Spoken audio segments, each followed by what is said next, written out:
설명회를 시작하겠습니다. 안녕하세요. 저는 강남한국학원의 대표 후기영입니다. 자, 여러분 반갑습니다. 박수 한번 세게 쳐보실까요?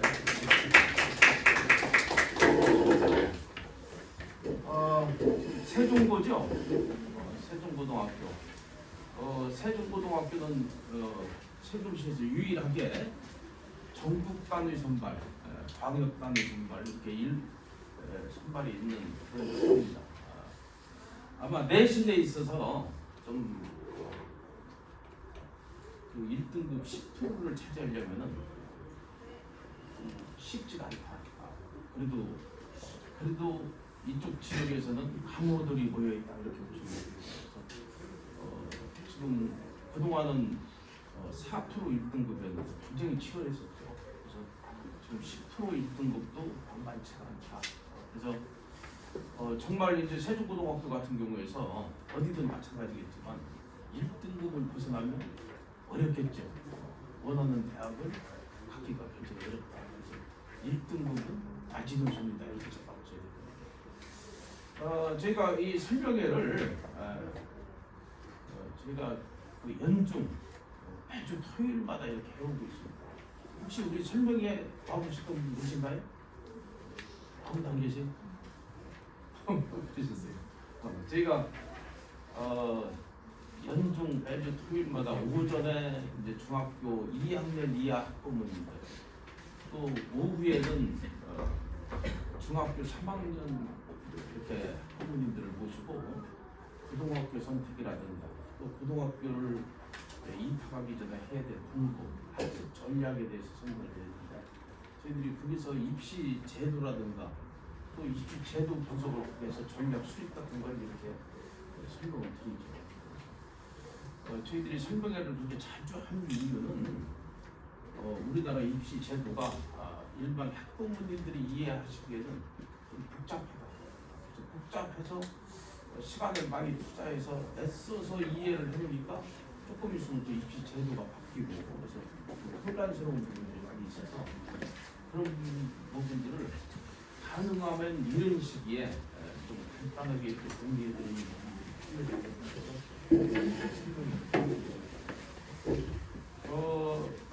오늘 아마 지금 뭐 여기 재원생 학부모님들 계신데 우리 학원에 지금 적을 준 학부모님들 계세요. 손 한번 들어보세요. 지금 세종고등학교는 교육 과정이 일단은 좀 우수한 학생들이 소수지만 그래도 한 20% 정도가 있기 때문에 학교장 선발을 하는 학생들이 있어서 그들 중심으로 치열한 경쟁이 이렇게 내신 경쟁이 일어나고 있다. 그래서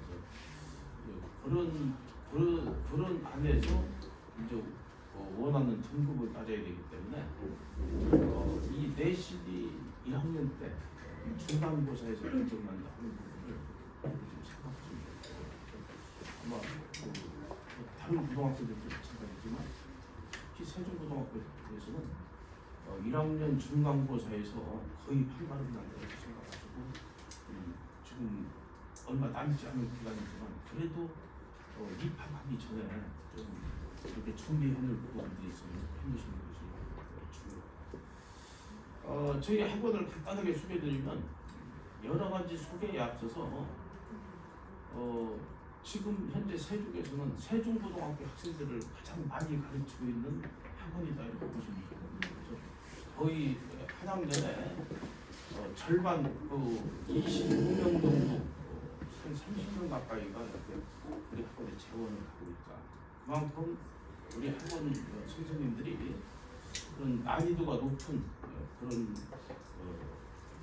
내신을 준비해 주는데 최적화되어 있다 이렇게 보시면 될 겁니다.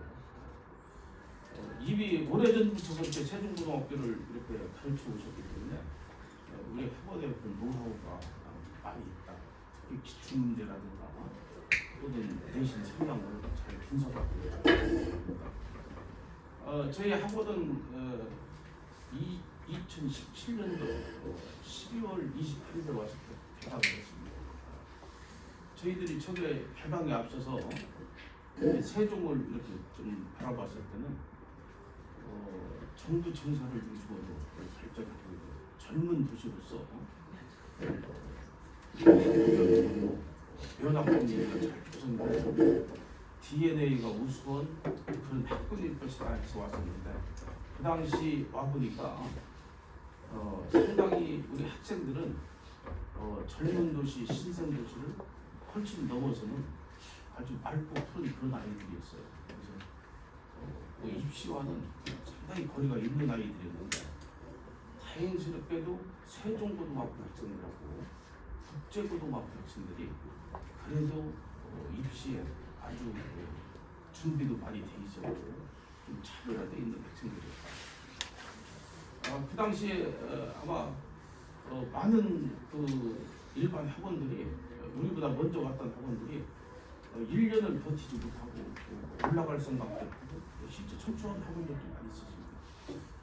그것은 그만큼 여기가 면학 분위기가 조성이 되어 있지 않고 서울에서 오는 사람들은 그 학원들은 기대를 가지고 왔었는데 아직 어렵겠구나 해서들 올라갔었는데 저희도 그 당시에 선생님들이 의견들이 분분했었습니다. 근데 그래도 그때 세종고등학교, 국제고등학교가 있어서 선생님들도 희망을 가지게 됐고 또 저희들도 판단하기에 여기가 지금 이렇게 급조된 도시다 보니까 그렇지 일반 고등학교도 머지 않아서 굉장히 미래가 좀 이렇게 보이는 그런 급격하게 변화되지 않겠느냐 하는 판단을 가지고 있었고 실제 지금 세종은 일반 고등학교도 내신 경쟁이 굉장히 치열합니다. 지금 가장 급격하게 입시교육 현장이 형성되고 있는 곳이 세종이라고 보시면 되고 더군다나 이런 지역인재 선발 전형이라든가 이런 부분들이 확대되면서 세종이 굉장히 지금 하나의 학군으로서 이런 입시 업계에서는 지금 주목받고 있는 곳이다. 그 중에서도 세종고등학교는 이렇게 입시 현장을 리드하는 그런 학교라고 생각합니다. 그래서 아마 지금 많이들 준비를 하고 오셨겠지만 그래도 지금 다들 준비를 잘 갖춰진 학생들이기 때문에 여기서 조그만 작은 차이가 큰 차이를 낸다는 것을 좀 생각하고 그래서 그 짧은 기간이지만 앞으로 거기까지라도 좀 아이들이 집중을 해서 부족한 부분들을 채울 수 있는 그런 어떤 학원들의 관리가 필요합니다. 아마 오늘 설명회에서 선생님들이 나오셔서 아마 교과별로 그런 어떤 그 세종고등학교의 특성과 또 어떤 준비 방법에 대해서 설명을 드리는 시간을 갖도록 하겠습니다. 저는 인사를 마치고 우선 그 교과별 선생님 중에서 영어는 어떻게 할 것이냐 우리 유인 선생님 모시겠습니다. 자, 박수로 환영해 주시죠.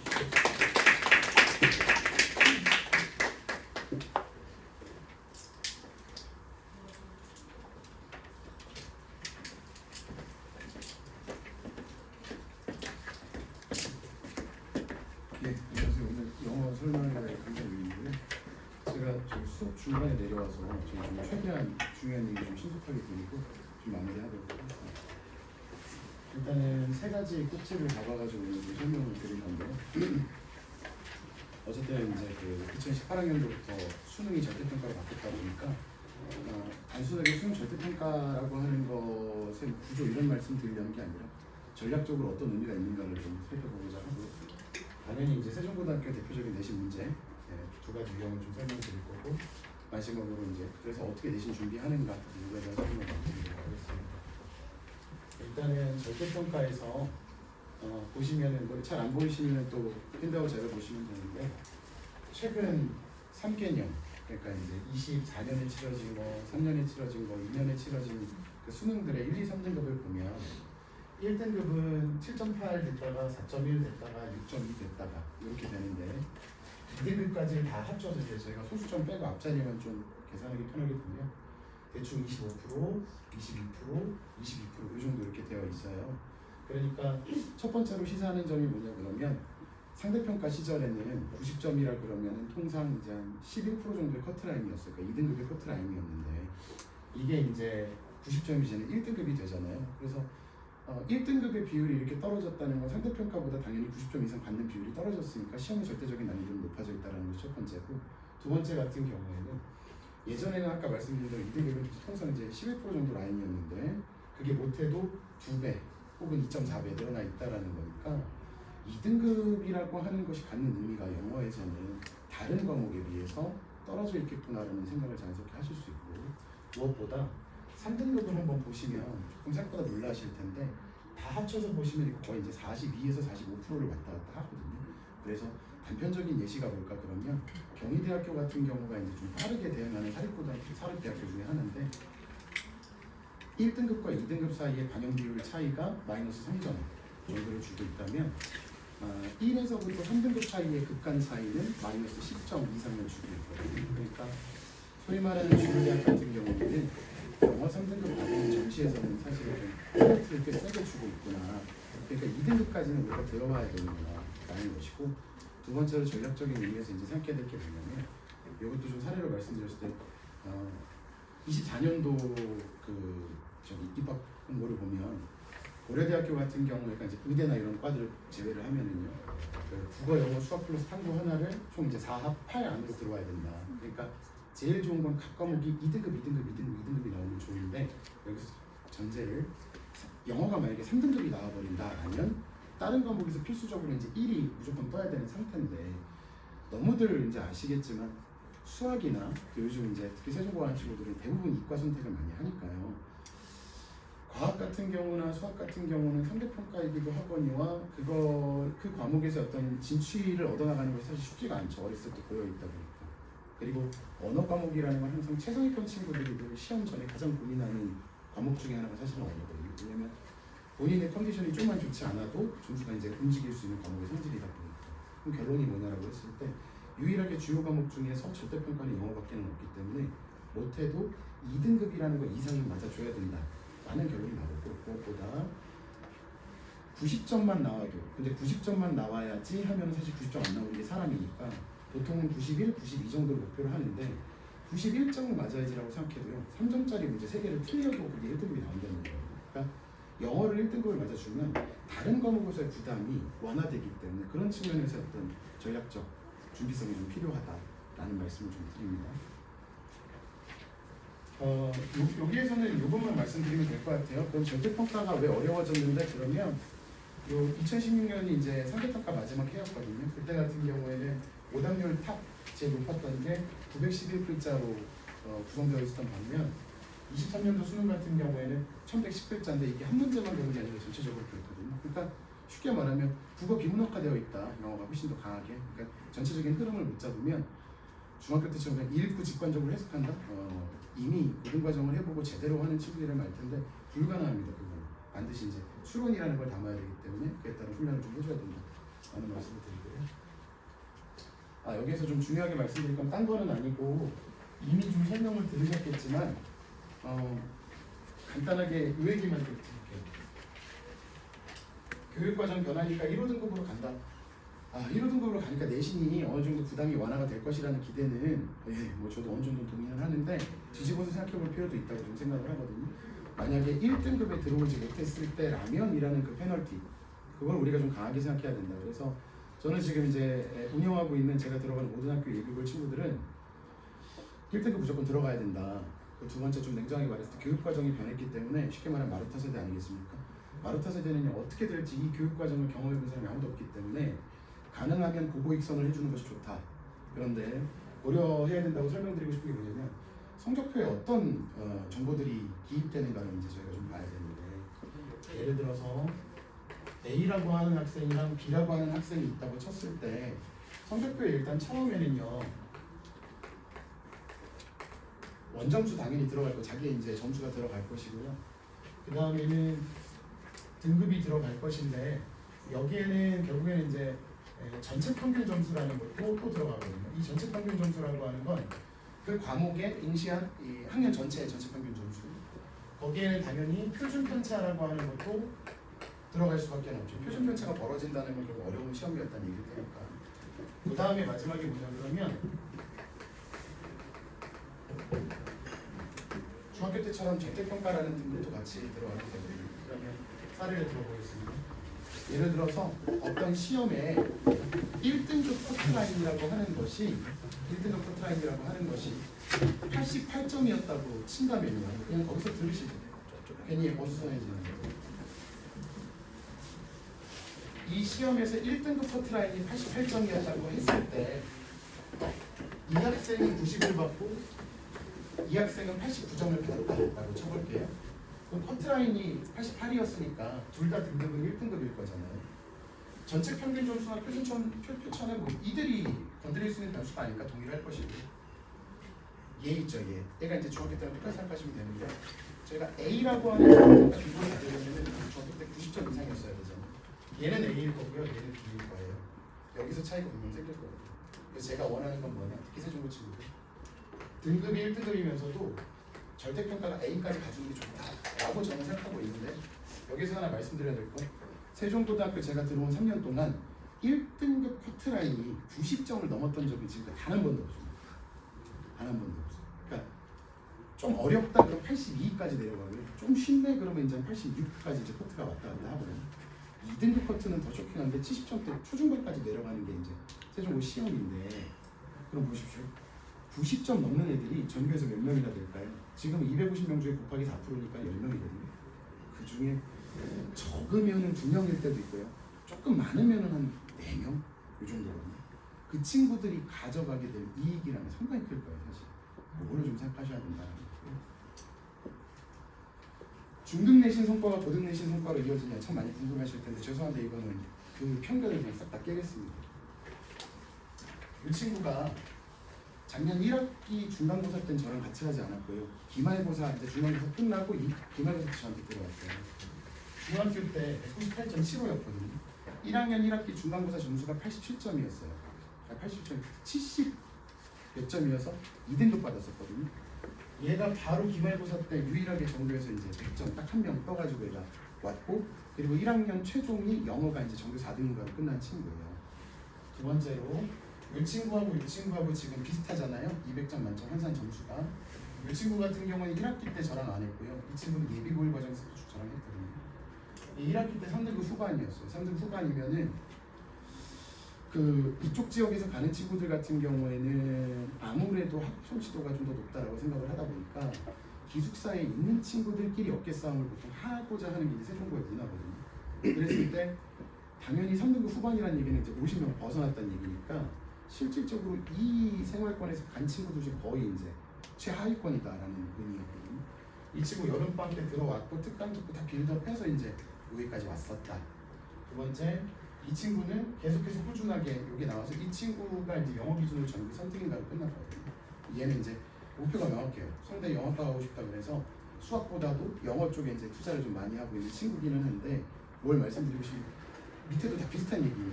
요거 하나 말씀드릴까요? 이 친구가 그러니까 저는 매 시즌마다 저에게 내가 정말 잘하고 있는가라는 어떤 성과의 지표가 되는 친구들이 있었는데요. 이 친구가 이제 1학기 때 제 지표였고요. 두 번째 공땡혁이라고 하는 친구가 제 2학기 때 지표였거든요. 이 친구 1학기 때 통합 4등급 얘가요. 통합 4등급이어서 그래서 거기에는 수행평가가 들어와서 그렇지 지필고사는 제가 5등급 때였어요. 30점 중반이었거든요. 근데 얘가 한 번에 50점이 뛰어서 중간고사 때 1등급 커트라인으로 딱 들어갔거든요. 자, 여기서 뭘 말씀드리고 싶냐? 중학교 때 점수 다 좋죠. 그렇다고 해서 고등학교 때 가서 바로 잘하지 않는다는 거죠. 그 안에 어떤 연결고리가 분명히 있습니다, 사실. 그래서 그거를 학습을 해주는 게 중요하고, 그래서 저희 예비고등학교 친구들 같은 경우에는 내신 시뮬레이션이라고 하는 걸 하고 있다. 그 얘기를 좀 드립니다. 그래서 이런 과정들이 좀 존재하는 선에서 이렇게 이제 결과들이 나오는 것이지 무조건적으로 사실은 될 수는 없다라는 말씀을 좀 분명히 드리고, 대표적인 유형 빠르게 좀 말씀드리는데 첫 번째 단답형 6번으로 나와 있는 유형 있잖아요. 이거는 3년 동안 단 한 번도 변하지 않았고요. 단답형 문제가 늘 6문제에서 5문제 늘 출제가 됐는데요. 간단하게 말씀드릴게요. 밑에 보시면 그래프 있고요. A, B, C, D, E 해갖고 물줄을 다 문장에다 쳐놨잖아요. 어법적으로 틀린 게 있으면 모두 다 골라서 옳은 형태로 바꿔줘 라고 하는 게 단답형의 문제거든요. 그러면 이 문제를 풀 때 고민을 하나 할 수 있죠. 그럼 다른 문제는 어떻게 풀겠습니까? 그러니까 반사적으로 반응을 해야 됩니다. 두 번째, 문법적으로 그냥 틀린가에 대한 판단으로 끝나지 않고 어떻게 고쳐야 되는가까지 가야 됩니다. 이게 이제 세종고 문제가 지저분한 이유고 늘 점수대가 낮게 나오는 이유예요. 두 번째로 또 가보면요, 또 비슷한 유형이죠. 이거 같은 경우에는 단순하게 문법적인 것뿐만이 아니라요, 여기에 나와 있는 지문을 요약을 했는데 이 요약 빈칸 A, B에 들어가야 될 단어를 이 본문에서 차용해서 써가 되는 겁니다. 그러니까 결국에는 이런 어떤 적합적인 훈련을 하지를 않으면 아이들이 들어가서 이거를 한다? 시간을 한 2시간 주면 할 수 있을 거예요. 그런데 50분이라고 하는 시간 동안 문제를 이제 총 한 이제 27문제를 풀어내야 되는 그 상황이 항상 문제가 되는 거예요. 자, 그럼 어떻게 해결을 해야 되는가? 앞에서 말씀드린 대로 고등학교 1학년 1학기 중간고사 내신 대비는 전 단연컨 대 말씀드리는데 중학교 3학년 2학기 때부터 준비하는 것이지 중학교 때처럼 내신 대비 기간 한 달 동안 해결 절대 되지 않습니다. 왜냐하면 기본적으로 요구되는 요구치라는 게 있기 때문에 그게 갖춰졌다는 전제 하에 이런 자료 있습니다. 저랑 같이 하는 친구들은 이미 내신 시뮬레이션 통해서 이거 보고 있거든요. 제가 직접 매주 진도 나가는 만큼 그 워크북을 만들었고 변형 포인트를 잡아서 줘요. 그래서 이런 데 보시면은 여기 검은색 동그라미 빈칸으로 봤을 때 5번에 보면 밑줄이 쫙 쳐진 다음에 어휘 어법상 변형해 이런 게 나오잖아요. 이런 게 바로 이제 세종고스럽게 문제를 이제 대비시키는 방식이 되는 거겠죠. 두 번째로 요거는 이제 시험 직전으로 들어가게 되면 제가 이제 예상 문제를 만들어내는 거고요. 하나 오해를 불러일으킬까 봐 꼭 정확히 말씀드리고 싶은 것이 적중이 좋았을 때 가장 좋았을 때가 작년에는 40% 정도가 비슷했고 그 전년도에는 60%대까지 제가 비슷했던 적이 있는데 늘 그렇진 못해요. 저 사람이니까. 그러니까 제가 예측이 늘 꾸준하려면 좀 외람된 말씀이지만 학교 선생님이랑 거래를 하지 않고 자요. 그럼 제가 여기 놀겠죠. 네, 수위를 있을 테니까. 완벽하지 못하지만 계속 뭔가를 추적해야 되는데 그 근거가 뭐냐 이걸 말씀드리고 싶은데 일부 자료들이 저랑 같이 하고 있는 예비고의 친구들은 알아요. 제 데스크 보면은 이만큼 자료가 항상 있거든요. 이런 식으로 빨간색으로 표시된 게 뭐냐면 시험에 출제됐을 때 변형되고 비틀어졌던 포인트들을 저희가 걸러내고 그걸 기반으로 시험이 조금 어떻게 트렌드가 변하는가를 파악을 해서 위에 보이는 이런 자료들에다가 반영을 시키기 시작하는 겁니다. 근데 다시 한번 말씀드리지만 제가 준다고 해서 무조건 다 된다? 아니요. 기본적인 그릇이라는 게 크기가 되어 있는 상태에서 제가 국을 부어주고 밥을 부어주는 것이지 그릇이 작거나 그릇이 망가져 있으면 담아주고 싶어도 계속 이건 흐를 겁니다. 그래서 지금 시기에 저는 그걸 굉장히 집중하기 위해서 예비고일 친구들한테 한 명 한 명씩 질문해 가면서 어떻게 문법적으로 변형돼야 되냐, 원리가 뭐냐 굉장히 타이트하게 가고 있거든요. 이런 훈련들을 받은 친구들과 받지 않은 친구들의 차이는 그러니까 중등 내신의 성과가 고등 내신으로 이어지는가 그 사례로 확인을 좀 하시면 될 것 같고요. 예, 이거는 뭐 제가 대비반 성과라서 이거는 제가 굳이 말씀 안 드려도 그냥 쉽게 그냥 저 잘한다 라는 말씀 드리는 거고 마지막으로 스케줄이 이렇게 나와 있고요. 제가 이 얘기만 드리고 이제 저는 가야 될 것 같은데 강사일 하다 보면 고등부도 대형학원이다 보니까 평가받는 눈이 당연히 많잖아요. 제가 데리고 있는 100명 넘는 학생들 거기 계신 학부모님들까지만 하더라도 저 지켜보고 있는 눈과 귀가 이제 300~400개는 될 것 같은데 그렇기 때문에 항상 저희 친구들한테 뭐라고 얘기하냐면 어제 잘 됐다고 해서 오늘 잘 되지 않는다 독립변수다. 오늘 잘 됐다고 해서 내일 잘 되지 않는다 독립변수다. 그러니까 뭘 가져야 되냐 그러면 두려워해야 되고 절박해야 된다. 제가 학생들한테 푸시를 강하게 할 수 있는 근거는 아이들이 알고 있습니다. 제가 어떻게 작업하고 어떻게 끌고 내는지를. 그래서 저에게 보내주신다는 판단을 했을 때에는 1번 저는 가혹할 겁니다. 왜냐면 저도 가혹하거든요. 2번 저는 아이들한테 항상 하는 말이 있습니다. 저를 포함해서 되는 놈이거나 되지 못한 놈밖에 없지 않냐. 입시에서. 그러면 되는 놈은 우리가 될 수밖에 없는데 고통스럽다? 잘하고 있는 거. 힘들다? 그게 당연한 거다. 세 번째 편하고 싶니? 그럼 나는 아니다거든요. 그래서 이런 1년에 저랑 같이 하는 친구들이 내년 이맘때쯤이 되면 분명 잘된 친구도 있고 또 아쉬운 친구들도 있겠지만 가장 큰 목표는 1년에 4번의 시즌이 지났을 때 그저 고생했다 라고 말할 수 있는, 저는 또 이제 25년을 그렇게 쌓아가야 되는데 기다리고 있겠습니다. 그래서 그저 보내면 괜찮아지겠지가 아니라 꼭 타이트할 거니까요.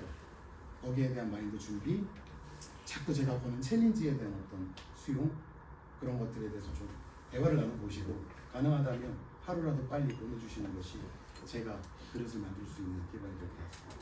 감사합니다.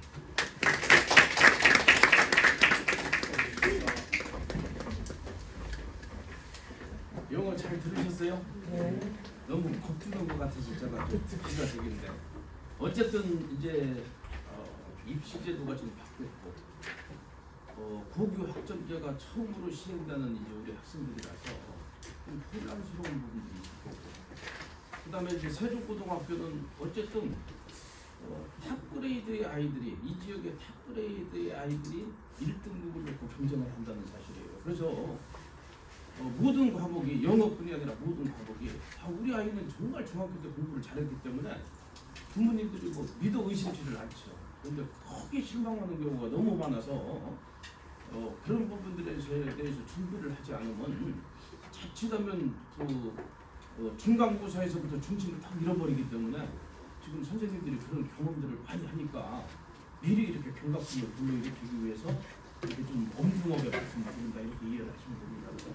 조금 무거운 말이지만 좀 신중하게 이렇게 들으실 필요가 있고요. 지금 설명의 특성상 저희가 많은 시간이 있으면 여러 가지 선생님들이 더 많은 말씀을 드릴 수 있는데 여러 선생님들이 나오셔야 되니까 좀 축약해서 이렇게 설명을 드리겠습니다. 그래서 저희들이 그 별지에 보시면 상담 신청서가 있으니까 그걸 작성해서 끝나고 나갈 때 제출을 해주시면 저희들이 순차적으로 연락을 드려서 개별 상담을 진행을 해드립니다. 그래서 그런 부족한 부분은 그렇게 채우시는 걸로 하고, 오늘은 이렇게 핵심만 좀 추려가시는 그런 시간으로 이렇게 이어서 이제 국어 어떻게 할 것이냐, 안 의원 선생님 모시겠습니다. 그래서 박수로 맞이해 주시죠.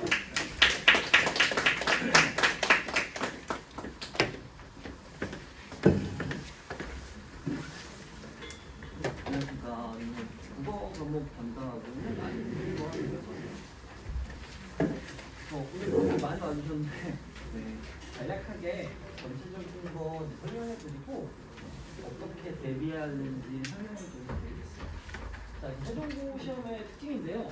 사실 모든 학교가 보통 국어할 때는 문법을 가지고 등급을 가르는 문제가 출제되는 경우가 많습니다. 세종고는 특히 문법을 까다로운 편이에요. 그래서 시간이 좀 많이 소요되는 편이고, 자, 그리고 학교생들이 교과서 활용을 거의 안 하세요. 자체적으로 만든 자료를 활용하시다 보니까 보통은 시중에서 문제를 구하기가 굉장히 어려워요. 그러다 보니까 기본기가 굉장히 중요한 학교입니다. 그래서 모의고사 문제 유형이라든지 모의고사 출제 패턴이라든지 이런 것들을 기억할 필요가 있고, 해마다 선생님들이 바뀌시면서 계속해서 출제 경향이 바뀌어요. 그래서 기본적으로 당연한 얘기지만 특히 세종고는 학교 수업을 굉장히 잘 들어야 되는 학교입니다. 그리고 프린트와 프린트의 학교 선생님 내용을 필기를 굉장히 잘해요. 그걸 제가 바탕으로 연구를 해서 수업을 진행하는 방식인데, 교과서를 거의 안 쓰시기 때문에 학생들이 학교 자체적으로 수업을 할 때 잘 들어야 된다는 겁니다. 그리고 모의고사 문제를 반영하는데요. 보통 독서 지문을 반영하세요. 3월, 6월, 9월, 11월에 모의고사가 각각 있는데 거기 출제되는 독서 지문 3지문을 변형해서 출제하세요. 지문은 그대로 문제를 변형해서. 그러면 지문 공부해가면 되는 거 아닌가라고 하는데 선택지의 내용을 조금만 꺼놔도 어려워지는 게 시험이거든요. 그래서 그것도 결국엔 어휘, 인내력이 굉장히 중요한 영역이다라고 얘기해줍니다. 자, 그리고 주관식이 없고 객관식으로만 출제가 되었는데요. 아마 올해도 이거는 지속되지 않을까 싶어요. 그러면 주관식이라면 사실은 확실히 챙길 수 있는 점수가 있고, 혹은 부분 점수라도 챙길 수 있는 부분이 있는데, 객관식으로 구성됐을 땐 정말 변별력 있는 문제 하나 틀었을 때 크게 적용할 수 있거든요. 그래서 그런 것들을 잘 대비하시려고 할 거예요. 그래서 전체적으로 보면 까다롭게 숙제를 문제 때문에 시간이 많이 소요됩니다. 그래서 문법 연습을 굉장히 많이 연습하고 가야 된다는 거. 그리고 교과서 문학 작품은 일부 나오고 외부 지문을 선정하시는데 보통 다른 교과서에 수록됐던 작품을 수록하시거나 혹은 수능 특강이나 모의고사에 나왔던 작품들을 아이들에게 학습시키시고 그 다음에 출제하시는 경우가 많으세요. 그리고 모의고사 독서 그리고 객관식 문항 구성되어 있는데 결국 선택지의 표현이 굉장히 중요하다는 겁니다. 자, 그러면 문제 유형을 한번 보면서 어떻게 대비해야 될지 한번 해볼 건데요. 여기 보시면 작년 기준 1학기 시험 범위예요. 그래서 문법은 항상 시험 때마다 포함이 되었고 현대 소설 현대시 그리고 고전 시각 현대 소설 현대시 고전 시 이렇게 출제가 되었습니다. 그러면 이제 2학기가 되면 보통 고전 산문 그리고 현대 소설 이런 게 좀 주로 출제가 되기도 하고 긴 가사 작품 출제되기도 했습니다.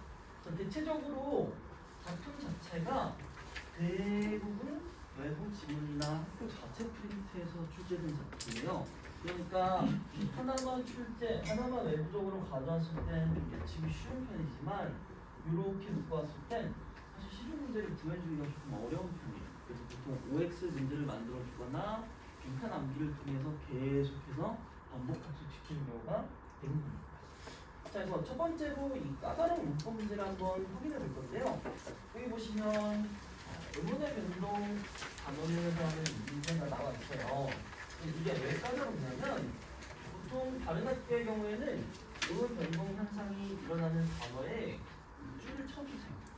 여기는 밑줄이 단 하나도 없죠. 그럼 이 문장 안에서 그 조건에 해당하는 단어를 다 찾아야 된다. 그래서 시간이 오래 걸리고 그 하나 놓쳤을 때 결국 선택지에 대해서 적용이 어려워지는 것이죠. 그래서 각각의 문장 안에서 어떤 단어가 어떤 의문 변동 현상이 일어나는지 다 찾아야 한다는 것입니다. 그리고 이렇게 기출명으로 출제되는 경우가 있는데요. 이것도 결국 정확하게 적용하고 각각의 공통된 특징을 발견해야 되는데 결국 이 문법 용어와 지시문을 빠르게 읽으려면 개념 학습이 확실히 되어 있어야 된다는 것이죠. 자, 그리고 여기서도 이제 한글 맞춤법, 기말 기출 문제인데요. 여기서도 보시면 전체적으로 그 단어에 대한 걸 준 게 아니라 문장 자체를 주고 찾아서 선택지에서 적용하라라는 문제가 많이 출제되거든요. 결국에는 예시를 하나하나 분석하고 꼼꼼하게 학습하는 게 굉장히 중요합니다. 자, 이것도 마찬가지입니다. 이것도 보시면 전체적으로 맞춤법과 띄어쓰기와 관련된 규정을 적용하는 건데 이게 올바로 적용됐는지 모든 문장 안에서 조건을 다 확인해야 돼요. 그래서 시간이 상당히 소요되는 문제다. 그래서 문제 관련된 단어를 직접 찾아야 되는 거. 그래서 암기할 양이 굉장히 많은데 학교 문법 프린트에서 개념 설명을 해주지만 예시 분석을 충분히 하고 가야 다른 변수에 대처할 수 있고 문제 유형을 학습해야 당황하지 않고 뭘 요구하는지 확인할 수 있어. 그래서 이제 기출 문제라든지 다양한 유형을 하고 갈 필요가 있다라는 겁니다. 자, 그리고 이거를 대비하기 위해서 제가 매주 암기 테스트를 진행을 하고 있는데 보통은 빈칸을 주거나 아니면 그냥 빈 종이를 주는 경우가 많습니다. 그래서 그 안에 다 써서 확인하고 또 확인하고 반복해서 학습을 하도록 하고 있어요. 자, 그럼 세종고 내신의 특징 두 번째, 문학작품과 비교 감상 그리고 보기를 통해서 문학작품을 해석하는 경우인데요. 조금 어려운 경우가 많아요. 여기 현대소설 운수 좋은 날이라는 소설 작품과 여기 있는 고전시가 작품을 연계하여 출제하는 경우가 있었는데요. 결국엔 시도 읽을 줄 알아야 되고 소설도 읽을 줄 알아야 되는데 이 두 개 간의 연계성도 파악해야 되는 경우가 굉장히 많다라는 겁니다. 그래서 아이들의 어휘 수준이 사실은 요즘에 굉장히 떨어지는 편인데 그건 아무리 좀 놀라실 수도 있는데 여기는 이화가 잘 꽂힌 줄 모르는 아이들이 절반 이상입니다. 정말이에요. 그래서 정말로 이거 설명할 때 이화여대는 알지? 이화가 무슨 뜻이니? 라고 했을 때 정말로 모르는 아이들이 절반 이상입니다. 별로 기본적인 한자어를 모르는 경우가 많기 때문에 어휘학습부터 그리고 필수 고전 시가부터 학습을 해야 전체적으로 내용을 읽을 수 있는 기본기가 갖춰질 수 있겠죠. 기본기를 잘 갖출 필요가 있다는 겁니다. 자, 그다음에 여기 보기와 관련돼서 소설을 해석하는 건데요. 리얼리즘이라는 굉장히 어려운 용어에 대해서 설명을 해주는데 문제는 이것도 선택지의 표현과 보기의 표현에 있어서 어려운 단어들이 나왔을 때 아이들이 이걸 잘 못 읽는다는 거예요. 정말로 제가 이 질문을 받았었는데 여기 사회적 환경에서 연유된 것이 있습니다라고 했을 때 연유가 무슨 뜻인지 모르는 아이들이 생각보다 많습니다. 그러니까 아이들의 어휘 수준은 생각보다 많이 낮아요. 왜냐하면 텍스트를 접하는 일이 거의 없기 때문에 자주 노출시키고 단어를 암기시켜야 해요. 그래서 영어 단어에만 얽매는 경우가 많은데요. 사실 국어 단어도 굉장히 중요합니다. 그 단어를 몰라서 전체 맥락을 이해하지 못하는 경우가 많기 때문에 제가 중요시하는 건 항상 작품 자체에 대한 학습도 중요하지만 다른 지문, 즉 이 지문을 사실 시험 전에 학습할 수가 없거든요. 그때 출제하신 거라서 그 자리에서 또 읽어낼 수 있는 기본적인 능력이 굉장히 중요하거든요. 그걸 길러주는 힘을 굉장히 신경을 쓰고 있습니다. 여기서도 보시면 당시 역사적 상황과 관련된 보기를 주고 문제를 출제하고 있는데요. 이게 역사에 대한 기정식도 중요하겠지만 여기 있는 내용을 소설에 적용하는 게 굉장히 까다로운 편이에요. 그래서 아이들이 이런 것들을 이해할 수 있으려면 기본적인 독해력과 문해력이 굉장히 중요하다는 겁니다. 자, 그래서 소설과 관련된 우리의 관점을 이해하는 것 그리고 관점을 적용하는 문제인데요. 그러면 내가 소설에 대해서 개념을 암기하고 영어를 암기하고 그거를 암기하고 왔지만 여기서 조금 비틀어서 생각해봐 라는 얘기를 줬을 때 이해를 못하는 경우가 있어요. 결국 이것도 어휘와 문해력에서 나오는 문제가 발생하는 겁니다. 결국에는 아이들이 소설 작품을 읽으면서 단어 하나하나, 문장 하나하나 꼼꼼히 읽고 잘 풀어낼 수 있는 능력을 기를 필요가 있죠. 그래서 시대적 상황과 작품 관련된 해석을 요구했을 때 그 보기, 즉 작품의 해석 틀을 해석할 수 있는 능력이 굉장히 중요하다는 겁니다. 제가 주제별, 관례별, 필수 고전 시가와 어휘는 늘 학습을 시키고 있고요. 현대문학과 관련된 기초, 예를 들면 시에서 표현 상태와 관련된 표현들, 소설의 전개 방식, 그리고 시점이 변화했을 때의 방식 같은 것들을 여러 가지 사례를 통해서 설명을 해주고 있습니다. 자, 그다음에 세 번째로 모의고사 독서 지문 변형 문제인데요. 자, 여기 작년 3월 모의고사 문제를 바탕으로 출제가 되었는데 다 지문에 다른 철학자, 혼자 1철학이 소개되었어요. 그리고 A와 B 철학자의 관점이 소개되었는데 신자가 봤을 때 얘네들 어떻게 평가할 수 있을까라고 관점을 비교하는 문제예요. 네, 이거는 독서 문제에서 굉장히 많이 출제가 되는 건데요. 아이들이 지문을 영어로만 학습하고 갔는데도 틀린 이유는 결국엔 여기서 바뀐 표현을 이해하지 못했어요. 결국에는 그거는 간단해요. 간단한 게 뭐냐면 결국 단어와 문해력과 그리고 주어진 내용을 읽고 이해하고 적용하는 게 가장 중요합니다. 그래서 아이들 중에 이런 관점 자체를 이해하지 못한 친구들이 있었고 그러면 신자의 관점을 여기다 어떻게 적용해야 되지? 비판적인 건가? 아니면 공통된 건가? 이걸 잡을 필요가 있다는 거죠. 자, 그래서 이런 식으로 과학 지문도 변형돼서 출제된 사례가 있습니다. 결국 기출 지문 학습에 있어서 중요한 건 뭐냐? 시험 수정에 해당하는 기출 지문만 학습해서는 절대로 대비할 수 없어요.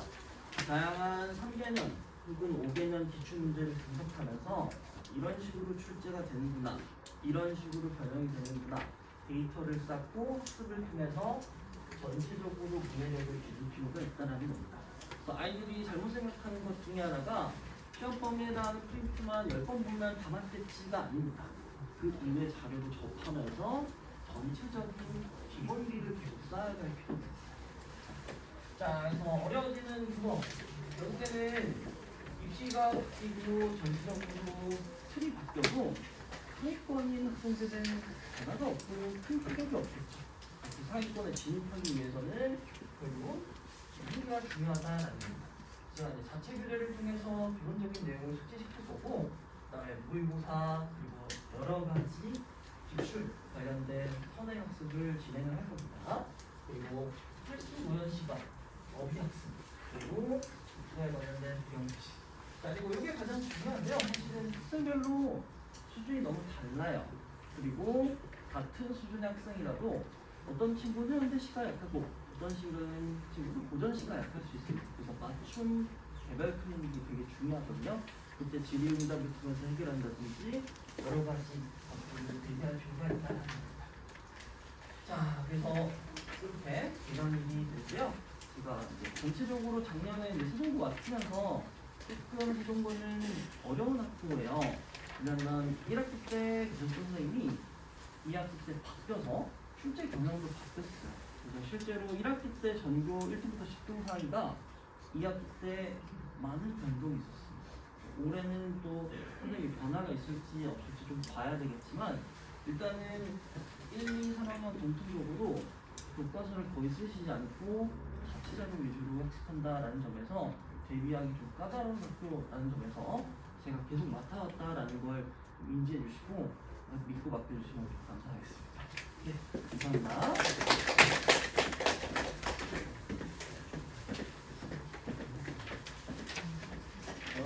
국어 잘 들으셨어요? 큰 문제 없겠죠, 그죠? 국어 만만치 않습니다. 국어가 영어 수학에 집중하다 보니까 국어 좀 믿었는데 정작 나중에 국어가 영어 수학 빈부를 잡습니다. 왜냐하면 시간을 굉장히 많이 필요로 하는 교과라 이렇게 생각합니다. 틀렸는데도 국어를 손을 놓지 않도록 이렇게 주의해 주시는 것이 중요하겠다. 자, 이어서 이제 수학을 어떻게 할 것이냐, 우리 배익정 선생님 모시겠습니다. 박수로 많이 해주십시오.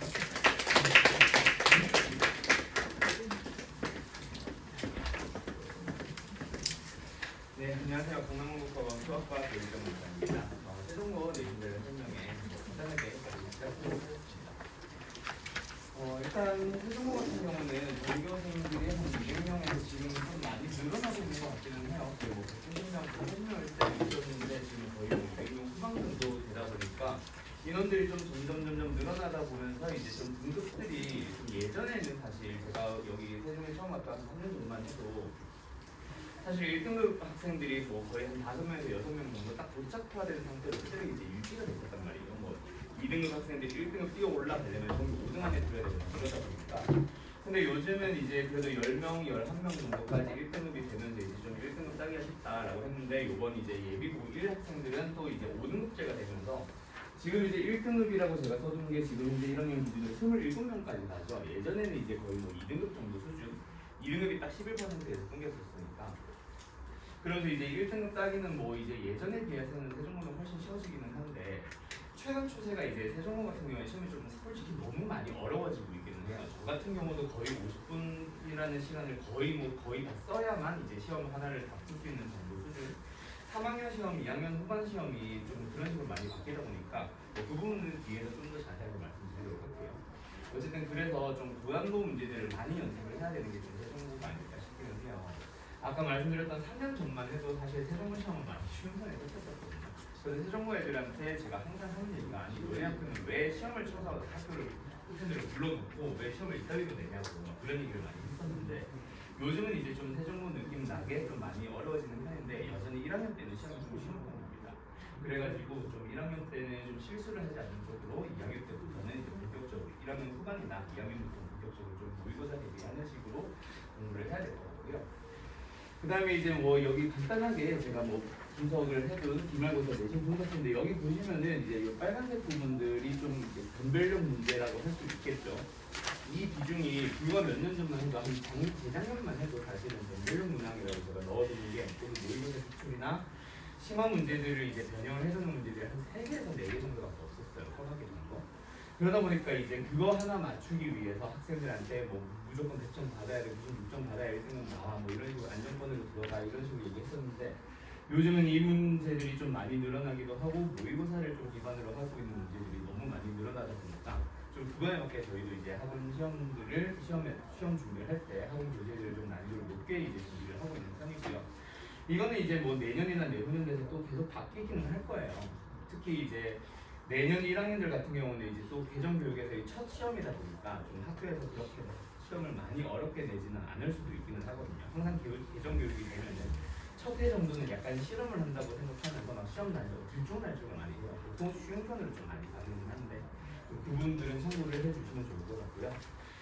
그 다음에 뒤에는 뭐 이제 제가 내신 대비 교재에 넣어놨던 내신 대비 교재들과 뭐 실제 이제 학교 기출 문제들 좀 많이 유사성을 띠고 있는데 사실 이 부분은 이제 뭐 학원에서도 또는 이제 어머님들께서도 가장 이제 그냥 혹하는 부분이라 가지고 제가 항상 설명에 넣기는 하는데 사실 수학 같은 경우는 뭐 세레나는 문제집을 풀어봐도 마풀이라는 문제집을 풀어봐도 뭐 1품이나 블랙라벨 같은 고난도 문제가 아니고서야 내신고생의 뭐 스텝 2라던가 뭐 EBS에 있는 뭐 수능 특강인의 레벨 2라던가 뭐 기타 등등등의 문제집 뭐 어떤 걸 풀어봐도 사실은 거의 유사합니다. 그러다 보니까 어머님들께서 이제 가장 이제 저희한테 힘든 요구를 하는 것 중에 하나가 수학 같은 경우는 학교 부교재가 있단 말이죠. 그러니까 부교재를 뭐 몇 번 정도 풀리냐, 뭐 얼마나 풀리냐, 얼마나 자세하게 해주냐라고 하시는데 사실 제가 내신 대비 교재 만든다고 했는데 여기 있는 교재나 뭐 학교 부교재나 사실은 수학이라는 과목의 특성 때문에 사실 이 시험지나 저 시험지나 사실 비슷비슷하긴 해요.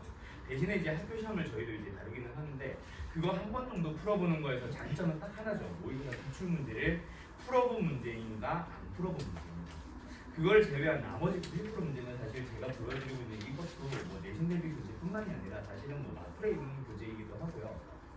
그리고 그 말씀을 안 드렸었는데 여기는 이제 제가 썼던 교재나 제가 이제 기억을 하고 있는 교재를 좀 기반으로 하고 있다 보니까 예를 들어서 뭐 여기는 지금 제가 글씨가 잘 안 보이는 1품이라고 만약에 써져 있다 또는 1등급 수학이라고 써져 있다고 하면은 제가 기억하는 건 1등급 수학에 있었던 문제지만 실제로는 뭐 블랙라벨에도 있을 수 있고요. 엑셀에도 있을 수 있습니다. 수학이라는 과목이 특성이 좀 그렇다는 걸 좀 이해를 해주셨으면 좋겠고요. 어쨌든 그래서 학생들을 최대한 많이 이제 해준거 같은 경우는 좀 중상위권 반으로 또는 주말 반으로 이제 좀 상위권 학생들을 많이 모는 편이거든요. 그래가지고 이제 그쪽 친구들을 대상으로 하다 보니까 좀 평소에 모의고사 문제를 많이 좀 접하는 식으로 대부분 좀 하고 있습니다. 네, 그래서 어쨌든 뭐 작년 기말 기준으로 했을 때 27문제 중에서 교과서 변형 문제 또는 학습지 변형 문제가 대략 16문제 정도 나왔죠. 이거는 최근 세종시를 기준으로 생각을 하면은 사실 좀 많은 편이기는 해요. 예전에만 해도 제가 2년 전에 설명을 했을 때만 해도 두루고나 뭐 중초고 이런 학교들은 보통 70% 내외는 교과서 변형 문제다라고 했었는데 요즘 뭐 두루고 중초고들이 난리가 났어요. 완전 50%대까지 교과서 변형 문제 다 떨어졌고요.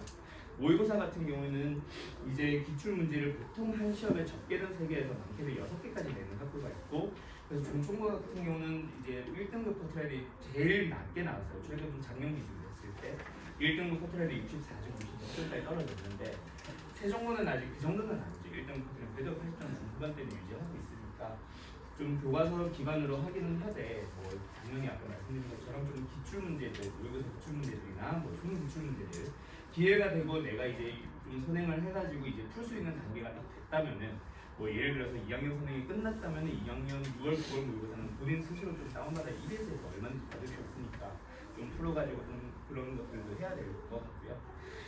그 다음에 만약에 고3 것까지 공부를 한 친구들 같은 경우는 미리 한 1년 정도 뭐 방학 때 좀 여유 있을 때는 모의고사 문제를 뭐 역시 EBS 거 6모, 9모 정도는 다운받아가지고 미리 좀 여러 번 접해보다 보거든요. 그러면 이제 뭐 평가원 기출 문제들은 어떤 문제를 가져다 놔도 사실은 좀 유사한 편이 좀 있으니까 그런 식으로 평소에 공부를 좀 해두면 더 좋을 것 같습니다. 어쨌든 뭐 예전에 비해서 시험이 많이 어려워지고 있고 난이도 높은 문항이 자주 출제되다 보니까 시간 부족한 친구들이 사실 제일 많아요. 제가 가르쳤던 친구들 중에도 지금 현재 고3들 중에도 1등급을 계속 받아오고 있긴 한데 걔네들 같은 경우 그 친구 같은 경우에도 아직 1등급으로 내려간 적은 있는데 계속해서 시간이 좀 많이 너무 쓰였다. 이번에 좀 불안하다. 뭐 검토를 못했다. 이런 얘기를 계속 하기는 해요. 전교 1, 2등 하는 친구인데도 그러다 보니까 이제 뭐 몇 점 받았냐 물어보면 겨우 84점 받았고 87점 받았는데 그래도 1등급 받아오긴 하더라고요. 1학년 때는 그 친구가 100점 안에 97점 받던 친구였고 중학교 때는 항상 100점 받았고 근데 2학년이 되고 3학년이 되다 보니까 이제 점점 점수가 좀 떨어지는 편이죠. 그래서 아마 제 기억이 맞다면은 86점 정도, 85점 정도가 가장 낮았던 1등급 포트라인이었던 것 같아요. 세종대 작년 기준으로. 네, 어쨌든 그래서 이런 식으로 좀 제가 출제 동향이나 이런 것들을 말씀드리고 있는데 이게 이제 개정교육으로 넘어가는 지금 현재 예비고일 대상으로 말씀드릴 때 가장 좀 조심해야 될 부분이 이거는 지금 제가 말씀드린 거는 작년, 재작년 기준이고요.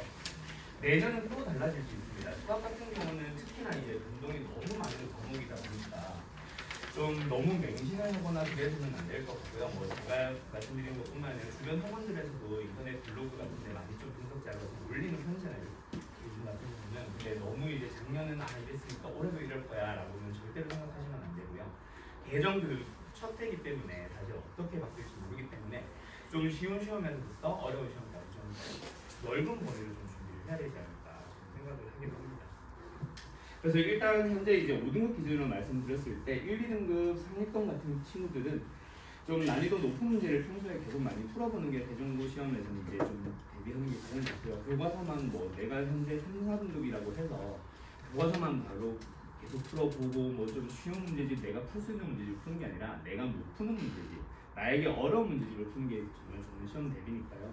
그래서 1, 2등급 상위권을 목표로 하거나 현재 1, 2등급이 나오고 있는 친구들은 평소에 계속해서 뭐 말씀드리는 건데 평소에 계속해서 모의고사 기출문제 같은 것들 많이 좀 풀어보면서 여러 가지 표현 모의고사에서 나오는 표현 교과서에 있지 않는데 수능에서는 등장하는 그런 표현 방법들을 평소에 많이 접해두고 해석하고 분석하는 것들을 좀 연습을 해야 될 것 같고요. 그 다음에 이제 3, 4등급 이하 뭐 지금 현재 5등급 기준으로 3, 4등급 이하면은 현재 고등학생들 기준으로 한 5, 6등급 정도 되겠죠.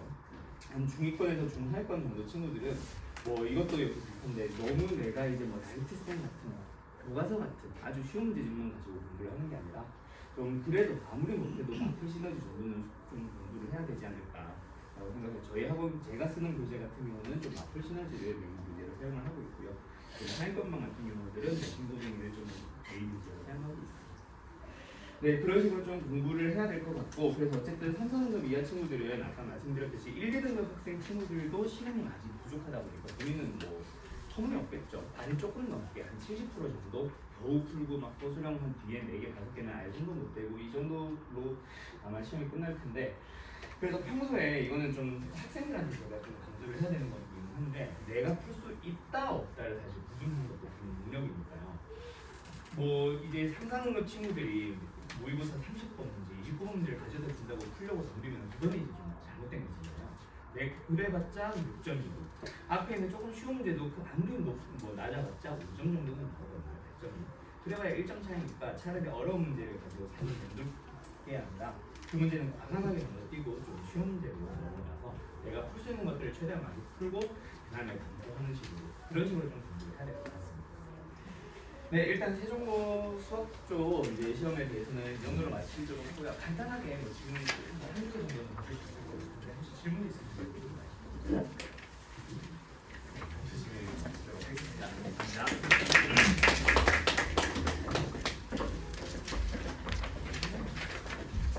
수학도 잘 들으셨죠? 큰 문제가 없겠죠, 그죠? 수학은 잘 아시겠지만 입시에서 이제 별별의 초석이다. 수학 점수가 생각했던 대로 안 나오게 되면은 내가 희망했던 대학을 많이 낮춰야 된다. 수학은 그 정도로 결정적 요소이기 때문에 어떤 일이 있어도 수학에서 승부를 거둬야 된다. 이렇게 생각합니다. 자, 이어서 이제 과학을 어떻게 할 것이냐. 심윤보 선생님 모시겠습니다. 자, 박수로 맞이해 주십시오.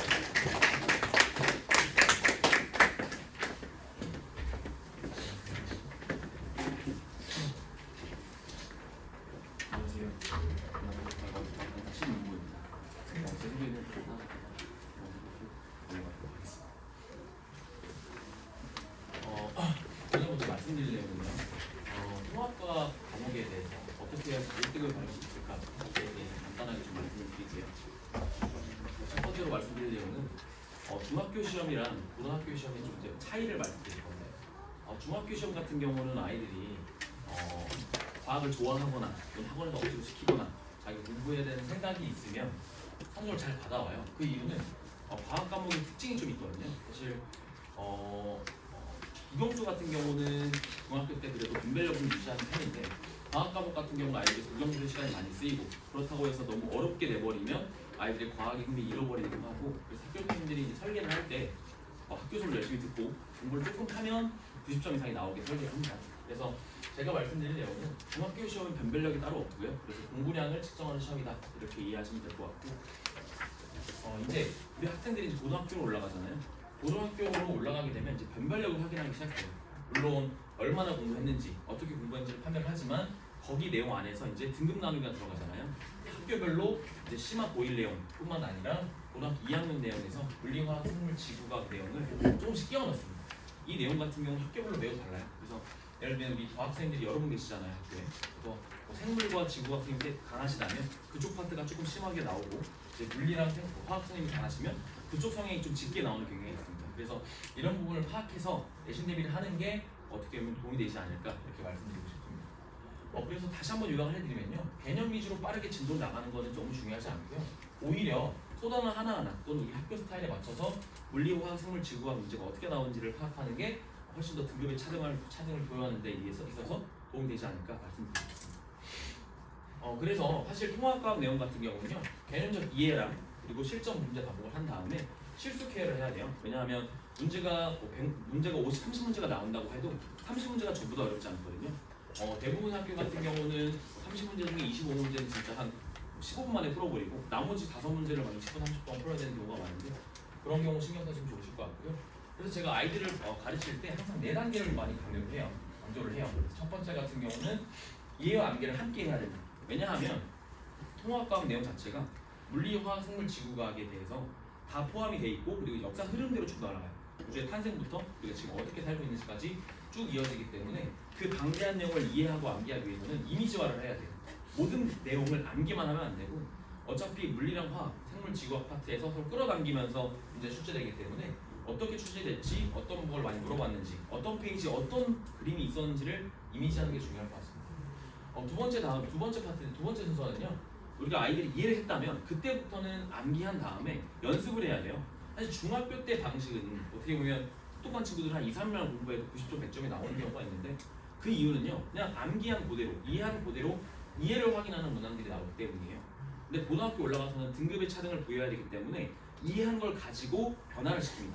예를 들면 내가 증가했던 걸 감소한다거나 뭐 증가라는 말 자체를 뭐 밀도가 증가한다, 뭐 부피가 감소한다 이렇게 바꾼다거나 그 내용을 내가 이해하고 암기한 내용에서 꺼내는 연습을 자꾸 해줘야 됩니다. 그 부분이 어떻게 보면 내신에서 한 2등급 이상까지 올라가기 위해서 제일 필수적인 조건일 것 같고요. 세 번째 같은 경우는 사실 대부분의 학교 앞으로 이제 통과가 수준될 텐데 웬만하면 어려운 문제, 즉 내가 1등급으로 올라가고 싶다 또는 최상위급으로 올라가고 싶다 같은 경우는 웬만하면 물리화학 파트에서 변별을 갈 겁니다. 내가 여기까지 준비가 되었다. 내가 암기 다 하고 이해하고 웬만한 균형 문제는 어떤 문제를 풀어도 학원 선생님이 어떤 문제 준 걸 안 틀린다고 하면 이제 다음 단계로 넘어가서 물리화학 파트 준비를 해야 됩니다. 이 문제는 어디까지 올라가야 되냐가 되게 중요해요. 학교별로 되게 다르거든요. 학교는 정말 어렵게 되는 학교가 있고 정말 쉽게 되는 학교들이 있는데 그 수준에 맞춰서 내가 준비하는 게 고등급에 도움이 되지 않을까 그렇게 말씀드리겠습니다. 그리고 네 번째는요. 사실 제일 중요한 내용입니다. 저희가 이제 올해부터 학교별로 쪼개서 수업을 하는데 사실 네 번째 때문에 그래요.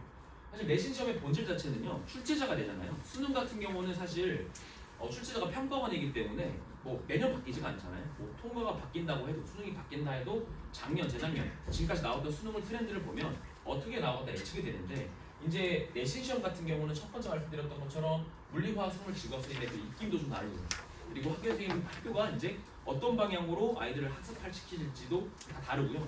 그래서 출제자의 스타일을 파악을 해야 돼요. 제가 아까 전에 등급의 차등을 부여하는 또는 이제 고등학교 1학년, 2학년에 심화 내용이 들어간다 했었잖아요. 내신 시험은. 그 부분에 있어서 학교 선생님이 아닌 물리화학 선생님이 되게 강하셔. 나이도 있으시고 뭐 팀 거기 이제 뭐 부장님이셔. 그러면 분명히 그쪽 문제가 어렵게 나와요. 그러면 물리화학 준비를 많이 하고 상대적으로 생물 지구학 문제 같은 경우는 그냥 개념을 묻는 문제가 나올 가능성이 큽니다. 근데 만약에 반대로 생물 지구학 과학이 되게 강한 학교인데 물리화학 어려운 문제 많다고 그것만 시간을 쓰면 결국에는 한정적인 시간 내에서 국영수 공부할 시간을 뺏기잖아요. 어떻게 보면 그렇기 때문에 출제자가 어떤 방향으로 가는지 분석이 좀 필요합니다. 뭐 아이들이 스스로 할 수도 있고요, 뭐 학원 선생님이 할 수도 있고, 과외 선생님이 해줄 수도 있고 부분이 내신 시험에 되게 중요하다 말씀드리도록 하겠습니다. 두 번째 말씀드리려면요. 아까 전에 이제 네 가지 단계에서 이제 태종고 출제 경험을 좀 간단하게 말씀드릴게요. 제가 문항을 다 보여드리고 싶은데 통과 같은 경우는 수학처럼 딱 떨어지지가 않고 너무 방대한 내용이기 때문에 간단하게 교육을 해드리면 5등급 기준에서 한 22등급까지 제 기준은 30-40%까지는 어떻게 보면 핵심 개념을 암기를 많이 하고 개념 비틀기 또는 낚시 문제를 모두 다 맞춰야 됩니다. 기본적으로 한 70%에서 80% 매번 출제가 되고요. 이 문제를 맞추기만 하면 아이들은 2등급 또는 3등급까지 당연히 나올 것 같고요. 결국에는 이제 2등급이 완성이 된다고 하면 이제 1등급으로 올라가야 되잖아요. 1등급 같은 경우는 대부분의 학교가 학교 내 특이 진도, 특이 유형, 자체 제작 문제가 있습니다. 제가 분석을 해본 결과 세종고는 특히나 이게 강해요. 제가 봤을 때는 뭐 솔루리반의 존재도 그렇고 제가 봤을 때는 이제 확실하게 변별하기 위해서 평균도 꼴로 올리고 한 80점까지는 개념 공부하고 학교 수업 열심히 들으면 80점까지 나오는데 이제 80점에서 100점 가기 너무 어렵습니다. 제가 봤을 때는 100점이 거의 안 나올 것 같아요. 왜냐하면 이 세종고 특징에 특이 진도, 특이 유형 자체적 문제가 있거든요. 제가 한번 보여드릴게요. 사실 문제를 제가 막 보여드려도 설명하기 오래 걸려서 간단하게 말씀드리면요. 제가 이 문제를 보자마자 어떤 생각이 들었냐면 제가 대학교 때 배웠던 대학교 문제랑 비슷하다. 제가 기공학과를 나왔는데 어떻게 보면 문제 모두가 엔지니어링이 들어있어요. 설계가 되어 있고 아이들한테 이제 문제 해결 능력을 물어보는 거죠. 공식 가지고 문제 푸는 게 아니고 내가 이런 개념 설명해줬잖아. 네가 이거로 문제를 풀 수 있냐? 라고 하는 거 같고 어떻게 보면 오히려 이과 쪽이 좀 강한 성향의 시험지인 것 같아요. 자세히 보니까 이 문제도 그렇고 이 문제도 그렇고 이 문제도 그렇고 제가 살면서 본 적이 없는 문제. 통과 문제. 어떻게 보면 자체제작 문제죠. 저는 오히려 좀 신나요. 왜냐하면 나한테 배운 아이들은 이거를 잘 볼 수 있겠다라는 생각이 들어요. 왜냐하면 어느 문제집에서 나오지도 않고요. 저는 특히 대학에서 기계공학을 전공했기 때문에 이런 설계된 문제에 대해서 자신심이 있거든요. 그래서 이런 문제를 맞추면 배점이 한 6점에서 10점 사이가 됩니다. 서술형이고요. 완전 자체제작 문제이고 사실 간단하게 중학교 때도 당연히 여기 나온 속도, 가속도 뭐 이런 거 다 배워요. 뭐 힘도 배우고요. 근데 문제는 중학교 때는 그냥 시간과 위치만 내놓고 시간과 속도 변화를 넣으면 가속도가 나오는데 여기서 어떤 소수를 얘기하냐면 이 개념을 설명해주고 이 개념에 대해서 자기가 아는 개념을 써보라고 해요. 근데 대부분 아이들이 이 설명을 잘 못 씁니다. 왜냐하면 가속도는 시간보다 속도 변형이라 이렇게 설명을 하지만 사실 가속도의 정의는요 시간과 속도 변화라는 비율이에요. 내가 만약에 1m에 1초 빨라진다면 가속도가 1인 거고요. 그렇다고 해서 2초 동안 2m/s 빨라지면 그것도 1이거든요. 그 내용에 대해서 서술하라 되어 있고 이 내용을 가지고 그 물리라는 것을 한 번 더 서술하라 해요. 이런 준비가 안 되면 정말 맞출 수가 없거든요. 왜냐하면 저 같은 경우는 지금 고등학교 1학년 애들 이제 물리 파트 끝내고 이제 내신 준비까지 내신 준비 이제 들어가기 직전인데 이 내용을 매우 강조하거든요. 왜냐하면 아이들이 고등학교 1학년 때는 그냥 특히 문제집 같은 경우에는 숫자만 넣으면 다 맞춰요. 그럼 자기가 잘하는 줄 압니다. 근데 문제는 고1이 아니고 고2, 고3에 올라갔을 때 이제 물리나 화학 또는 이제 수능에 갔을 때 문제가 생기거든요. 수능 같은 경우는 어떻게 보면 어머니 통과를 시험 보는 게 아니고 통과라는 도구를 가지고 아이들을 줄 세우기를 하는 거예요. 그래서 막 이런 얘기 하잖아요. 뭐 수능은 뭐 공부가 아니다. 수능은 뭐 학습이 아니다. 어떻게 보면 정확히 맞거든요. 어떻게 보면 이제 통합과학이라는 걸 가지고 제자리 멀리뛰기를 하는 거예요. 왜냐하면 수능이라는 것 자체는 사실 학습량을 평가하는 게 아니고 수학 능력을 평가하는 거예요. 대학 가서 얘가 얼마나 공부를 잘하겠는가. 근데 교육청에서 시험 보는 학평 같은 경우는 애들이 얼마나 공부를 많이 했는가 하기 때문에 개념 문제 위주의 출제가 되는데 수학 능력 같은 경우는 줄을 세워야 되기 때문에 이런 엔지니어링을 잘 할 수 있는 아이들이 아마 수능을 잘 볼 것 같습니다. 그래서 제 생각에는 세종고 자체가 이과성이 매우 짙고 그리고 이제 이런 문제를 출제함으로써 2, 3학년 때 아이들이 당황하지 않게 좀 노력을 하시는 것 같아요. 그래서 이런 문제를 꼭 맞춰야지만 1등급으로 올라갑니다. 물론 이런 문제 출제 자체가 완전 논술형이거든요. 서술형. 아마 답안지가 한 5시씩 나오는 경우도 있고 매우 길 텐데 이 문제를 내므로써 절대 100점을 주지 않겠다라는 거죠. 100점을 주지 않고 무조건 등급을 부여하겠다는 의미가 담겨 있는 것 같습니다. 그래서 한 번만 더 요약하자면요. 개념 5일 개념을 당연히 담고 있지만요. 문제를 잘 풀기 위해서는 고등학교 2학년 수준의 논리, 계산, 응용 문제를 좀 준비해야 된다. 이렇게 말씀드릴 수 있겠습니다. 그러면 이제 아이들이나 어머니들이 이런 고민을 해요. 그러면 고2, 고3 선행해야 된다. 사실 물론 여유가 있으면 하면 좋죠. 근데 제 생각에는 조금 달라요. 선을 그어놓고 그 준비까지 하는 게 제일 좋습니다. 왜냐하면 아이들 시간이 한정적이잖아요. 과학 내려놓고 일주일에 6시간, 8시간 시킬 수 있는 것도 아니고 100점 받는 것보다는 1등급 받는 게 더 중요하기 때문에 내가 어느 수준의 물리화학, 어느 수준의 특이 문제를 어느 정도까지 준비하는 게 너무 중요한 것 같습니다. 왜냐하면 좀 전략적으로 준비해야 되기 때문에 그런 부분 좀 신경 써주시면 좋을 것 같습니다. 다음 내용은요. 제가 아이들을 어떻게 가르치고 있는지 잠깐 설명드리겠습니다. 저 사실 물리화학을 이렇게 가르치고 있고요. 그리고 이제 그 다음에 이제 통합과학을 가르치고 있는데 모든 과목을 무조건 레벨 1과 레벨 2로 나눕니다. 레벨 1 같은 경우는 지금 이제 방학 기간 때 기본 개념이나 심화 개념까지 완성하는 목표로 하고 있고 레벨 2로 들어가면 시험 7주 또는 8주인데 아마 요번에 고등학교 친구들은 3월에 들어가자마자 시험 대비를 시작하지 않을까라는 생각이 들어요. 왜냐하면 사실 이제 관성이라는 단어가 있잖아요. 뭐 처음에 시험을 잘 보면 내가 하니까 되네라는 관성이 있기 때문에 쭉 밀고 나가는데 시험을 못 보면 공부가 흥미가 떨어질 수도 있고 그래서 수단과 방법을 가리지 않고 시험을 잘 보게 되면 내가 하니까 되네라는 감정을 좀 느끼게 해주고 싶어가지고 고1 학생들은 좀 이제 길게 잡아놨고요.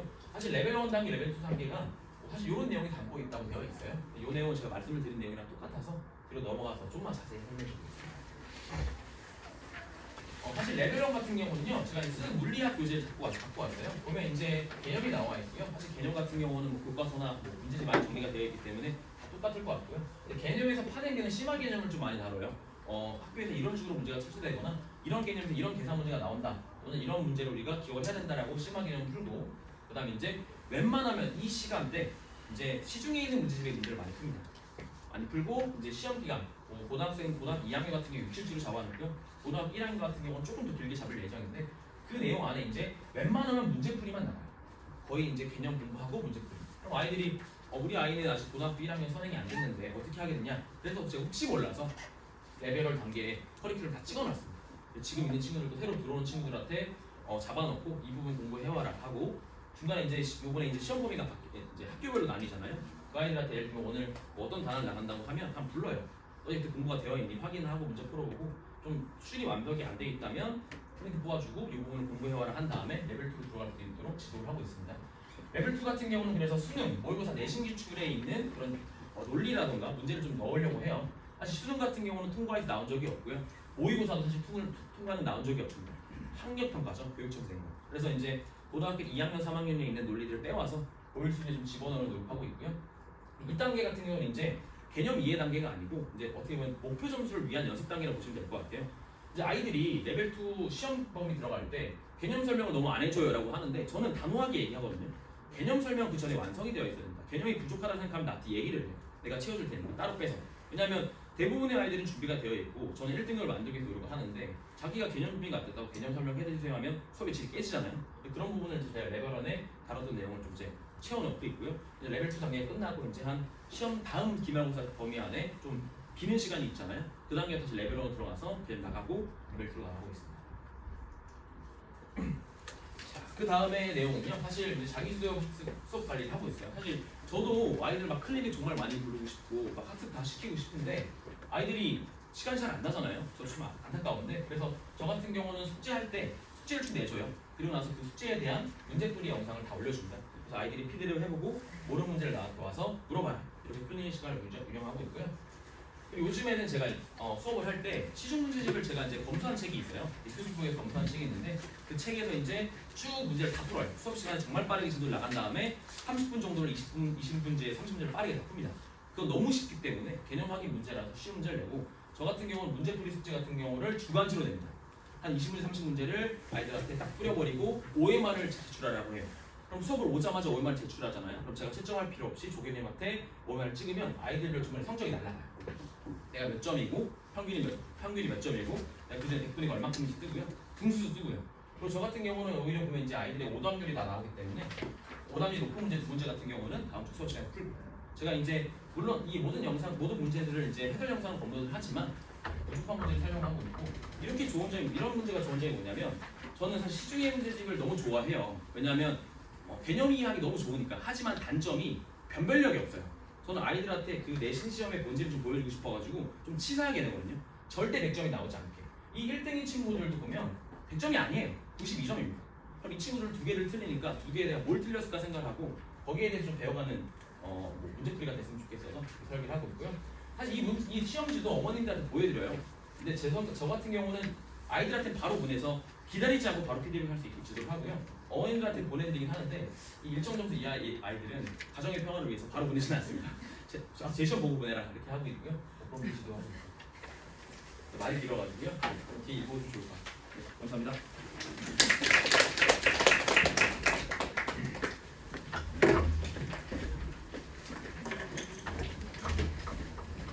과학도 잘 들으셨죠? 우리 아이들이 이렇게 이제 고교 학점제로 바뀌면서 과거에는 고등급 체제에서는 한국 과목을 피해갈 수 있었어요. 그러니까 자기가 그 이과 성향이면은 과학을 선택하면 됐고 사회를 안 해도 됐는데 이제는 이제 그런 식으로 다 이렇게 돼 있어. 학습장이 넓어졌다 이렇게 생각하시면 됩니다. 그래서 한국 과목도 소홀히 할 수가 없다 이렇게 보시면 되고 참고적으로 말씀을 드리면 저희는 과학, 국어, 영어는 각 교과서가 다르기 때문에 또 내용이 다르기 때문에 세종고등학교판이 별도로 운영되고 있다는 겁니다. 그리고 수학은 교과서가 다르다 할지라도 내용이 전국적으로 다 똑같아요. 그래서 그레이드별로 운영이 된다 이렇게 보시면 되겠습니다. 그래서 테스트를 거쳐서 또는 재학 이제 2학년, 1학년 중간고사가 끝나고 나면 그때부터는 학교 내신 성적을 바탕으로 해서 반을 편성해가지고 이렇게 수학은 운영이 된다 이렇게 보시면 됩니다. 저희 학원이 그 세종에서는 그래도 가장 입시에 직결되는 그런 콘텐츠를 많이 가지고 있는 학교고 학원이고 강사진도 검증되지 않은 선생님들을 저희들이 채용을 하지 않습니다. 검증된 선생님들도 우수한 이런 강좌를 운영하고 있다 이렇게 보시면 되고 세종고등학교에 대해서 많은 실적을 좀 가지고 있는 학원이다 이렇게 보시면 됩니다. 제가 이제 가끔 그러니까 뭐 그렇지 않은 학부모님들이 많으시지만 간혹 가다가 세종고발이 없는데 그냥 모여서 이렇게 하고 있습니다. 이런 소리를 들을 때 나중에야 올 때는 안타까운 일들이 좀 있죠. 그런 부분들을 잘 고려해서 판단해 주시면 되고요. 이제 설명회를 마치면서 저는 학원에서 주로 학생들 상담을 맡고 있습니다. 그리고 이제 학부모님들도 간혹 그렇게 상담을 하는데 제가 학생들을 상담을 하다 보면 학부모님들의 모습이 그대로 나타납니다. 그 아이의 그 성격이라든가 어떤 생활 습관들 이렇게 그런 데서도 유추가 가능하지만은 성적도 부분적으로 보면 학부모님들 책임이 자유로울 수가 없다는 거예요. 우리 부모님들과 공동 책임이다 이렇게 보시면 됩니다. 그래서 뭐 이런 설명회 통해서 들으셨겠지만 아이들이 정말 이렇게 입시 준비 기간이 짧지 않습니다. 인생에서 아마 초등학교 한 5학년부터 이제 입시를 준비했다고 그러다면 초등학교 2년, 중학교 3년, 고등학교 3년 거의 한 8년을 이렇게 하는데 요즘 뭐 세월이 빨라져서 강산이 5년에 한 번 바뀐다고 하는데 그러려면 벌써 항상 두 번째 바뀐다고 하거든요. 그러니까 그 긴 세월 동안 우리 아이들이 이 입시에 매달려서 받는 스트레스는 이걸 말할 수가 없습니다.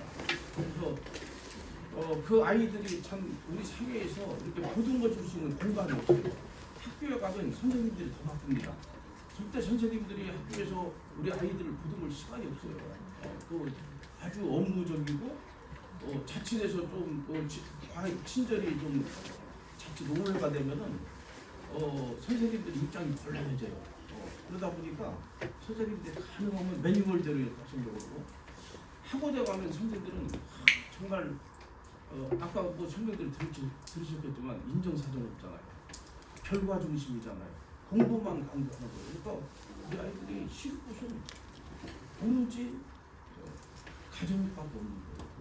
부모님 기댈 곳은 부모님밖에 없다 이거죠. 근데 이 부모님들이 급하게 생각을 하시고 부모님들이 이제 열의가 넘쳐서 마치 뭐 이렇게 성경회 같은 거라도 듣게 되면 우리가 지금 이럴 때가 아니구나 해가지고 막 갑자기 이제 부모님들이 직접 시험장에 들어갈 태세가 돼버리면은 우리 아이들이 정말 이제 답답해집니다.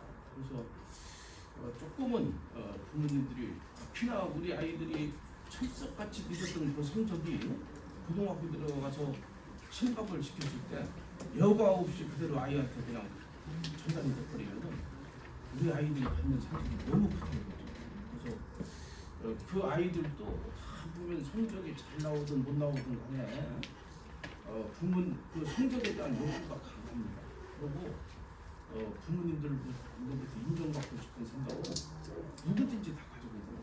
근데 그 아이들이 그걸 포기하지 않고 우리 부모님들이 지혜로워야 된다. 이 지혜에는 인내라는 것이 많이 포함됩니다. 인내해서 손해도 보는 거예요. 그래서 화가 나니까 막 이렇게 이거 나는 거거든요.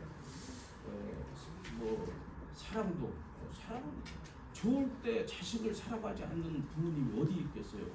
근데 힘들 때 이렇게 속상할 때 그런 어떤 사랑을 이렇게 표현하는 방법이 정말 공감할 수 있는 이런 사랑을 베풀어 주셔야 된다 이거죠. 내가 너를 얼마나 사랑했는데 너 채권 주심하듯이 막 손익 계산인데 이래서는 이거 안 된다는 거예요. 그래서 정말로 우리 아이들이 이렇게 느낄 수 있는 그런 인내가 절제가 들어있는 그런 사랑을 베풀어 주시면 저는 상담하면서 늘 보지만 이 아이가 정말 부모님으로부터 신뢰를 받고 있고 부모님을 신뢰하는 아이구나. 이 아이들은 부모님을 배신하는 거예요. 지금 당장 성적이 안 나올지라도 점점 나아지는 모습을 분명히 보인다 이거죠.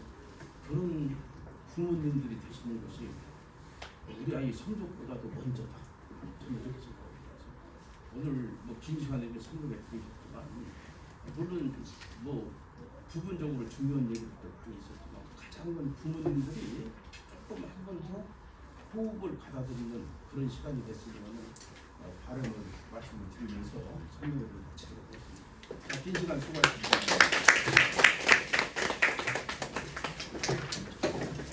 그 신청서는 나가시면서 제출해 주시면 됩니다.